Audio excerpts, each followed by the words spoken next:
Robotic સર્જરીમાં Gujarat અગ્રેસર બન્યું. હવે સરકારી હોસ્પિટલમાં પણ રોબોટ સારવાર કરશે. અમદાવાદ સિવિલ હોસ્પિટલમાં રોબોટિક સર્જરીની સુવિધા થઈ છે. આ પ્રકારની સુવિધા આપનાર દેશની પ્રથમ અને એકમાત્ર સરકારી હોસ્પિટલ છે. કેન્સરના દર્દીઓને મળશે રાહત. રોબોટિક્સ રેડિયેશનથી સારવાર થશે. રૂપિયા 95 કરોડના ખર્ચે વસાવાયા સાયબર નાઇફ સહિતના સાધનો. ઝડપી, સચોટ અને ઓછી આડઅસર સાથે સારવાર ઉપલબ્ધ થશે. સિવિલ હોસ્પિટલ રોબોટિક સર્જરીની સુવિધા આપનાર દેશની પ્રથમ એકમાત્ર હોસ્પિટલ બની છે.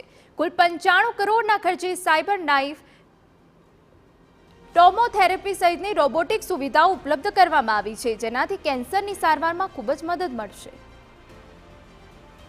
ગુજરાત સરકાર અને ભારત સરકારના સહયોગથી the Gujarat cancer and research institute Medicity Ahmedabad ખાતે 1C બ્લોકના સેકન્ડ બેઝમેન્ટમાં અત્યંત આધુનિક રેડિયોથેરાપીના મશીનો કે જેની અંદાજિત કિંમત 95 કરોડ જેટલી છે તે વસાવવામાં આવેલ છે. તે અત્યંત આધુનિક મશીનો જોઈએ તો city simulator, Brachytherapy, ટ્રુબીમ linear accelerator, ટોમોથેરાપી અને સાયબર નાઇફ નામના મશીનો છે. તેમાંથી એક મશીન સાયબર નાઇફ કે જે સમગ્ર દેશમાં સરકારી હોસ્પિટલોમાં ફક્ત જીસીઆરઆઈ ખાતે જ ગુજરાતની સૌથી મોટી